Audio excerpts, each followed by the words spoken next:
Green bleeds through the heart of Los Santos. The Grove Street families are a black street gang based in Ganton, made up of three main sets: the Grove Street set, Temple Drive families, and Seville Boulevard families. By 1992, they're not united like they used to be. After the death of Brian Johnson, Sweet's leadership becomes stricter, and his refusal to touch the crack trade leaves the families broke, divided and shrinking while the ballers flood the city with product. When CJ returns home, Grove Street's fallen off hard. Their enemies own their blocks, and their own subsets are too busy shooting each other. Sweet wants to pull the gang back together, but Big Smoke's betrayal and Tenpenny's manipulation send everything back to hell. The reuniting the families mission shows how fragile they are. Cops crash the meeting, Sweet gets arrested, and CJ is forced out of the city. But Grove Street didn't die. CJ rebuilds it from the ground up through gang wars, retaking Ganton, Idlewood, and Glen Park block by block. By the end of the line, CJ storms Big Smoke's crack place, kills the traitor, and burns the empire that destroyed Los Santos. Grove Street ends the game back on top, not because they were richer, but because they were loyal enough to fight when everyone else sold out. Two names, same green. The Seville Boulevard and Temple Drive families used to be under Grove's banner, but by the time CJ comes back, both sets are at war with each other and with Sweet's crew. In Sweet's Girl, CJ literally has to fight through the Seville gunmen to rescue his brother from an ambush by his own supposed allies. Temple Drive's betrayal doesn't get its own mission, but they're mentioned as another set that broke away during Grove's collapse. Once CJ and Sweet take Los Santos back, those crews are brought back under Grove control, not by peace talks but by gunfire. If Grove Street bleeds green, the Ballers bleed purple. They're the city's most powerful gang in 1992, split into sets like Front Yard, Kilo Tray, Rolling Heights, and Temple Drive Ballers. They're ruthless, organised, and fully invested into the crack business, the same thing that destroyed Grove. Backed by dirty cops from Crash and Big Smoke's money, they dominate every corner of Los Santos. The feud between Grove and Ballers goes way back, but it explodes at the start of the game. A Ballers drive-by meant to kill Sweet ends up killing CJ's mum, Beverly Johnson. The war becomes personal overnight. At Beverly's funeral, the Ballers strike again, but CJ fights back, hitting their dealers, reclaiming turf, and proving Grove Street isn't finished. Still, the Ballers have the advantage. Tenpenny and Big Smoke stage the Green Sabre ambush, leading to Sweet's arrest and Grove's total collapse. During CJ's exile, the Ballers take over nearly all of Los Santos. CJ later hits them where it hurts, sabotaging a Russian arms deal in grey imports and slowly cutting off their supply.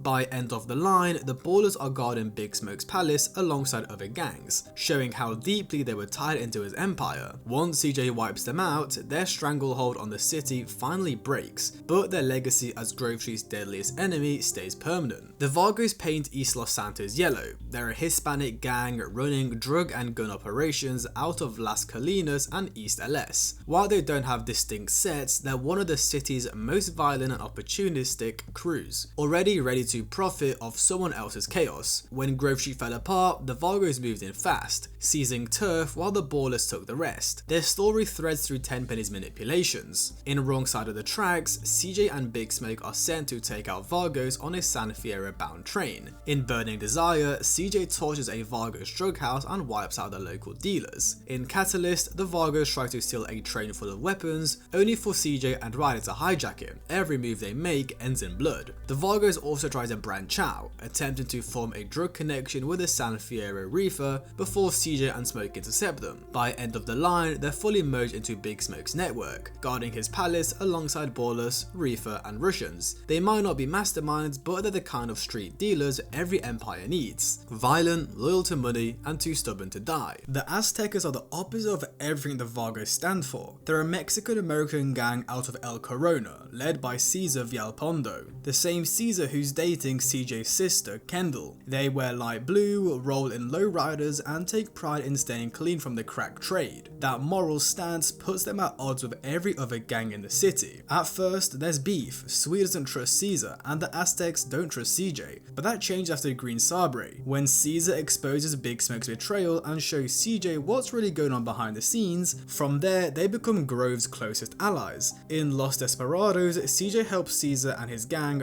reclaim El Corona from the Vagos in one of the game's biggest shootouts. By the end, the Aztecas stand as the last honorable gang in Los Santos, loyal, organized and uncorrupted. They don't win through drugs or money, they win by holding on to who they are. Move north to San Fierro and you find the blue-wearing Rifa, led by T-Bone Mendez. The Rifa aren't your average gang, they're part of the Loco Syndicate, a statewide drug cartel that also includes Pimp King Jizzy B and government spook Mike Torino. Together, they run the pipeline that feeds the Ballas and corrupt growth defectors of crack. CJ and Caesar spy on their operation during photo opportunity, confirming that Big Smoke's empire runs through the Rifa's factories. One by one, CJ takes them apart. He kills Jizzy in Jizzy, wipes out T-Bone and Ryder in Pier 69, and blows up the Syndicate's main factory in Ya Ka Boom Boom. The destruction of the Syndicate cripples their business, but the Rifa's influence doesn't disappear completely. They're still seen guarding Big Smoke's palace in the end of the line. The Rifa represent organized high-level crime. No colours on street corners, just logistics, production and profit. If the Ballas are the face of the crack problem, the Rifa are the ones behind the curtain making it happen. Chinatown in San Fierro is run with military precision by the Mountain Cloud Boys, the Triads. Their leader, Wu Zi Mu, better known as Woozie, is blind but sees everything. The Triads are one of the only disciplined, structured criminal organizations in San Andreas, operating with loyalty and honor instead of chaos. Their main enemies are the Da Nang Boys, a Vietnamese gang that already wiped out one Triad branch, the Blood Feather Set. CJ earns the Triad's trust in Mount Cloud Boys, defending Woozie from an ambush. Then in Ran Fa Li and Le, he protects Triad leadership from assassins, and in Amphibious Assault, he spies on Da Nang cargo ship to track their movements. The feud ends in Da Nang Thang, where CJ raids the freighter, frees hostages and kills the Snakehead, the Da Nang leader, wiping out their San Fierro operation entirely. With the city secure, Woozie expands to Las Venturas, partnering with CJ to take on the Italian Mafia at Caligula's palace. Together they pull off breaking the bank at Caligula's, robbing the mob blind. The Triads prove that brains, loyalty and strategy can beat chaos and greed every time. The Da Nang Boys are the Triads' nightmare, made real. Military style gangsters straight from Vietnam trying to take over San Fierro. They don't wear colours, they wear combat gear. They start by killing off the Blood Feather Triad and plan to replace Woozie's crew entirely. CJ's mission against them are brutal. He lures assassins away from Triad leaders, plants bugs on their ships and finally launches a full-scale assault in Da Nang Thang. After killing the Snakehead and freeing his prisoners, the gang collapses completely. The Da Nang Boys never recover, their entire operation dies with that ship. The Russians don't care about colours or corners, they're arms dealers and enforcers operating out of downtown Los Santos, based mainly in the Atrium building. CJ first crosses them in just business, where Big Smoke drags him into a gunfight against Russian mobsters under the pretense of defending Grove. Later in Great Imports, CJ crashes a meeting between the Ballas and the Russians, sabotaging a major gun deal on Tenpenny's orders. By end of the line, Russian soldiers are among the ones guarding Big Smoke's crack palace. They're not in it for loyalty, they're in it for cash. They're the quiet power behind Los Santos' violence, arming everyone while staying off the radar. Head out to Las Venturas and you'll find the old school crime families from Liberty City trying to carve out their slice of San Andreas. The Leones, Syndicos, and Forels run Caligula's palace together in a shaky alliance that's doomed from the start. Salvatore Leone is a top dog, paranoid, ruthless and convinced that everyone's plotting against him. To keep the peace, he hires Ken Rosenberg as the casino's neutral manager, but neutrality doesn't last long. The Syndicos, led by Johnny Syndico, try to pull a power move, but CJ dismantles them in the meat business